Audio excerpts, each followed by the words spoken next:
এই শীতকালে সাহায্য সহযোগিতার মাধ্যমে গরিব ও দরিদ্রদের পাশে দাঁড়ানো উচিত আমাদের। এখন আপনি দেখবেন আপনার হয়তো আলহামদুলিল্লাহ আছে, আর না থাকলে আল্লাহ আপনার উত্তম এই শীতকালের যাবতীয় ব্যবস্থাপনা আল্লাহ তাআলা করে দিন, আল্লাহুম্মা আমিন। তো আপনার পাড়া প্রতিবেশী আছে, আপনার এলাকাবাসী আছে, আপনার আত্মীয় স্বজনদের মধ্যে কেউ থাকতে পারে, তাদেরকে আপনি শীতের পোশাক কিনে দেবেন যতটুকু পারেন। 10টা লোককে না পারেন 5টা তো পারবেন, 5টা না পারেন আপনি 2টা লোককে তো পারবেন। আপনার সাধ্যে যতটুকু কুলায় আপনি দেবেন।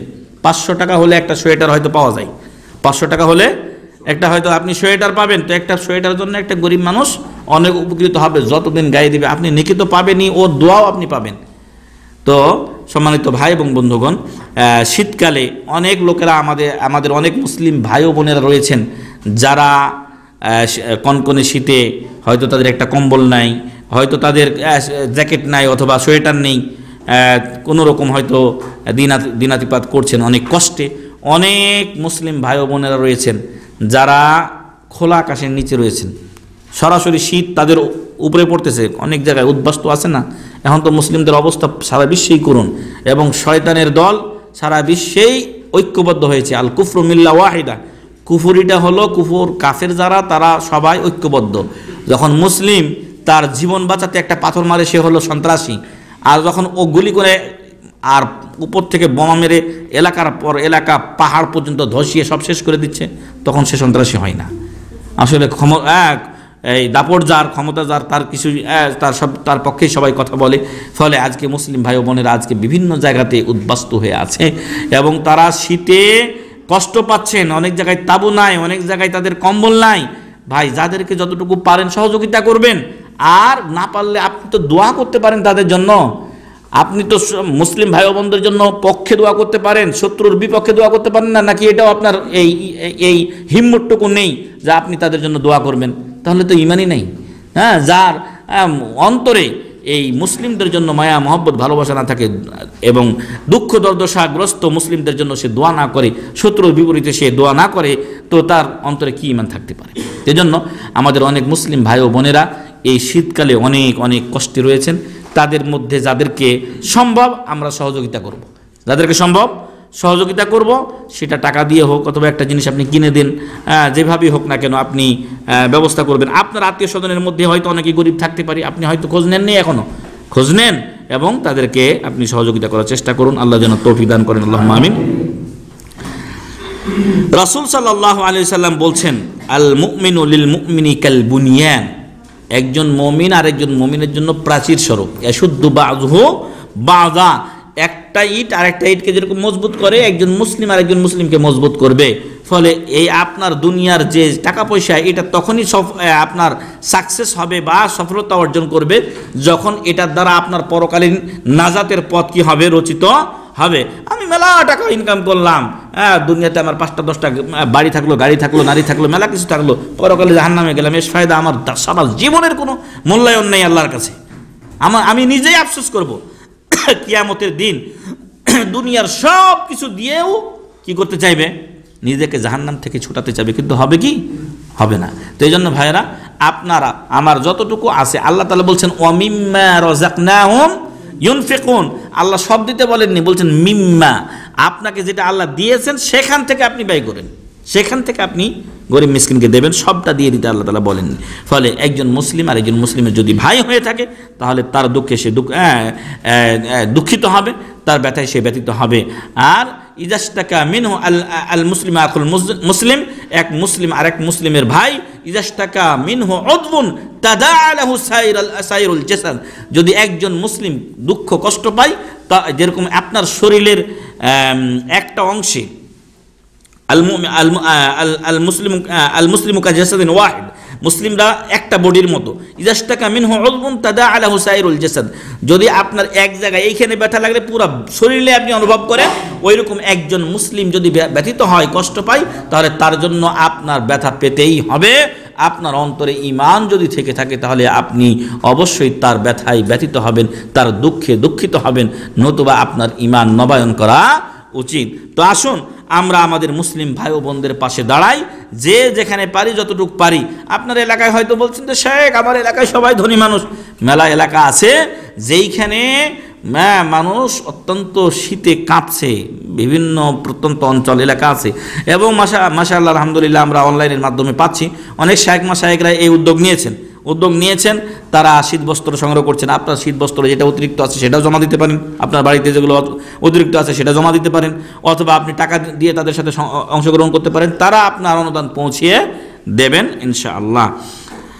এর সাথে শায়েখ যেহেতু এই খুতবাটা আমাদের doctor Abdul Wahid bin Hamad al Mazrou হাফিজাহুল্লাহ উনি গত শুক্রবারে এটা দিয়েছিলেন বা তার আগের শুক্রবারে, তো সেখানে উনি বলছেন যে এদেশের সীমান্ত পাহারা দেওয়ার জন্য এবং আমাদের দেশেও সীমান্ত পাহারা দেওয়ার জন্য বিজিবি যারা রয়েছে আমাদের দেশে তারা খুব আরামে আছে নাকি? যতটুকু ভাই একটা বাহিনী তো আছে, ভুল ভ্রান্তি মানুষের থাকতে পারে, সরকারের ভুল থাকতে পারে, কিন্তু একটা সেনাবাহিনী বা একটা টিম সম্পূর্ণভাবে তারা দেশের চতুর্পাশে পাহারা দিয়ে যাচ্ছে। শীত আর গরম তাদের এগুলো কোনো দিন যায় আসে না, বরং কষ্টের পর কষ্ট সহ্য করে তারা সেখানে রয়েছে। আমি এক সময় রাঙ্গামাটিতে গিয়েছিলাম অফিসিয়াল কাজে, সেখানে দেখেছি তাদের বাসাটা হলো পাহাড়ের উপরে। যদি আপনাকে একবার উঠিয়ে দেওয়া হয় তো আপনি দ্বিতীয়বার নামতে চাইবেন না, কিন্তু ওদেরকে ওইখান থেকে নদীতে এসে পানি নিয়ে যেতে হয়, নদীতে পানিতে গোসল করতে হয়, এই পানি নিয়ে যেয়ে ওইখানে আবার অন্য কাজ তারা করে। খাবারের পানির খুবই সংকট, সেগুলো অন্যভাবে ব্যবস্থা করতে হয়। তো সম্মানিত ভাইরা, তারা এভাবে আমাদের দেশের সীমান্ত পাহারা দিচ্ছে। আর সৌদি আরবে তো অলরেডি যুদ্ধই চলছে ইয়ামান বর্ডারে, তো এই সমস্ত মুসলিম মুজাহিদদের জন্য দোয়া করতে হবে, তাদের পরিবারদের পাশে দাঁড়াতে হবে। রাসূল সাল্লাল্লাহু আলাইহি ওয়াসাল্লাম বলছেন, মান জাহাজা গাজিয়ান ফি সাবিলিল্লাহি ফাকাদ গাজা, যেই লোক একটা মুজাহিদকে রেডি করে দিল সে যেন নিজেই জিহাদ করলো, তারই সওয়াব পেল। মুত্তাফাকুন আলাইহি, বুখারী ও মুসলিমের হাদিস। তাহলে 6 নম্বর বিষয়টা হলো যে এই শীতের মধ্যে যারা গরিব দুঃখী মানুষ আছে, যাদের শীতের কাপড় নেই, তাদের পাশে আমরা দাঁড়াবো। এমনকি অন্যান্য পেশার যারা লোক আছে, অন্য বিভাগে যাদের দরকার, কারো খাবার নাই, তার পাশে আপনি দাঁড়াতে পারেন। হয়তো অন্যর কিছু আরেকটা কাগজপত্রের কোনো সহযোগিতা দরকার, সেখানে দাঁড়াতে পারেন। সার্বিক সহযোগিতা, যেমন আল্লাহ রসুল সাল্লাল্লাহু আলাইহি সাল্লাম বলছেন যে সবচাইতে উত্তম আমলের একটা আমল হলো সুরুরুন তুদখিলুহু আলা আখিকাল মুসলিম, সেই আনন্দ যা তুমি তোমার মুসলিম ভাইকে দিয়ে থাকো। তো আপনি যদি একটা মুসলিম ভাইয়ের উপকার করেন, যে কোনো ধরনের উপকার, তাহলে সে খুশি হবে না? আর এটা আল্লাহর কাছে কি হবে? অত্যন্ত প্রিয় একটি আমল হবে। একটা কুকুরকে পানি পান করার কারণে যদি নষ্ট মহিলাকে মাফ করে দেওয়া হয়, একটা গাছের ডাল কেটে ফেলার কারণে যদি একটা লোককে আল্লাহ জান্নাতে দিয়ে দেন, তাহলে কেন আল্লাহ আপনাকে দেবেন না? দেবেন ইনশাআল্লাহ। তো এই জন্য এই কাজগুলো করতে হবে। 7 নাম্বার, এবারের যেই ঠান্ডাটা আমাদের শুরু হয়েছে দাম্মামে বিশেষ করে, সেটা কয়েকদিন লাগাতার বৃষ্টির মাধ্যমে এই ঠান্ডাটা শুরু হয়েছে। শীতকালের রাত লম্বা এবং দিন কি হয়? খাটো হয়। রাত কি হয়? লম্বা হয়। প্রত্যেক মুসলিমের উচিত শীতকালের সময়গুলোকে সর্বোচ্চ নেকির কাজে ব্যবহার করা। শীতকালে দিন ছোট থাকে, তাই তখন ক্ষুধা ও পিপাসার কষ্ট ছাড়াই সিয়াম পালন করা সহজ হয়। দিন ছোট, আপনি এদিকে 5টা সাড়ে 5টায় আজান দিচ্ছে এখন মনে হয়, তো 5টায় আজান দিচ্ছে, আবার এদিকে 5টার সময় সূর্য ডুবে যাচ্ছে, মাত্র 10 ঘন্টা, ঠিক আছে? তো এই জন্য আমরা যেন এই রোজা যতটুকু বেশি, বিশেষ করে সোমবার বৃহস্পতিবার রোজাগুলো, আইয়ামে বীজের রোজাগুলো এই শীতকালে রাখার চেষ্টা করি। আল্লাহ যেন তৌফিক দান করেন, আল্লাহুম্মা আমিন। সাথে সাথে আবহাওয়াটার কি থাকে? ঠান্ডা থাকে। শীতকালে এখন আবহাওয়া ঠান্ডা, গরমের সময় তো অনেক প্রচণ্ড গরম থাকে। অনেক ভাইয়েরা অভিযোগ করে যে শেখ রোজা রাখতে পারতেছি না, অনেক কষ্ট ইত্যাদি, কিন্তু শীতকালে তো সেই অভিযোগ নাই ভাইদের। ফলে গ্রীষ্মকালে রোজা রাখতে যে কষ্ট হয়, এ সময়টা অনুভব হয় না। ইবনে মাসউদ রাদিয়াল্লাহু আনহু বলছেন, তিনি বলতেন ইজা দাখালা শীতা, যখন শীতকাল আসতো ইবনে মাসউদ বলতেন রাদিয়াল্লাহু আনহু, মারহাবাম বিশীতা, শীতাকে স্বাগতম, মানে শীতকালকে স্বাগত জানাই। কেন? তানজিলু ফিহিল বারাকা, এখানে বরকত নাজিল হয়। ইয়াতুলু ফিহিল লাইলু লিল কিয়াম, এখানে রাত লম্বা হয়ে যায়, ফলে এই রাত্রে তাহাজ্জুদ নামাজ পড়ার জন্য খুবই সহজ হয়। যদি এখন কয়টায় হচ্ছে? 7টায় হয়ে যাচ্ছে না? এসা হয়ে যাচ্ছে 7টা। যদি আপনি 8টাতে ঘুমিয়ে যান, তো কয় ঘন্টা ঘুমাবেন ভাই? ঘুম এমনি পালিয়ে যাবে। 8টা, 9টা, 10টা, 11টা, 12টা, 1টা, 2টা, 3টা, 4টা, 5টা, তা 9 ঘন্টা কোনো লোকের ঘুম হয় কি? মহিষের মতো ঘুমাইলে মনে হয় ঘুম শেষ হয়ে যাবে। তো এত লম্বা একটা রাত, তো শেষ রাতে যদি আপনি 1 ঘন্টা জাগনা পেয়ে যান, তো উঠে একটু ওযু করে আল্লাহর কাছে একটু দাঁড়ান। আমি শুরুতে বলছিলাম আমাদের সালাফদের নীতি ছিল যে তারা তাহাজ্জুদের নামাজ পড়তেন, লম্বা কিয়াম করতেন, রোজা রাখতেন, সেগুলো থেকে আমরা অনেক দূরে সরে গেছি। আলেম বলেন, সাধারণ লোক বলেন, সবাই আমরা সমভাবে পিছনে সরেছি এই সকল ক্ষেত্রে। আল্লাহ যেন আমাদেরকে সালাফি যেরকম আমরা দাবি করছি ওইরকম আমাদের সালাফদের অনুসরণ করার তৌফিক দান করেন, আল্লাহুম্মা আমিন। তো দিন ছোট হয়ে যায় আর রাত্রি বড় হয়, রাত্রে তাহাজ্জুদ পড়তে পারেন, দিনে রোজা রাখতে পারেন। as-sawmu fi ash-shita'i al-ghanima al-barida, হাদিসে বলা হয়েছে যে রোজা, শীতকালের রোজা এটা হলো ঠান্ডা গনিমত। ঠান্ডা গনিমত, যুদ্ধের ময়দানে গরম গনিমত, মানে মারামারি করে গনিমত নিতে হয়, কিন্তু এই শীতকালে আপনি যে রোজা রাখবেন এটা ঠান্ডা গনিমত, আরামসে আপনি রোজা রেখে নিতে পারেন। এই জন্য আল্লাহ রসুল সাল্লাল্লাহু আলাইহি সাল্লাম থেকে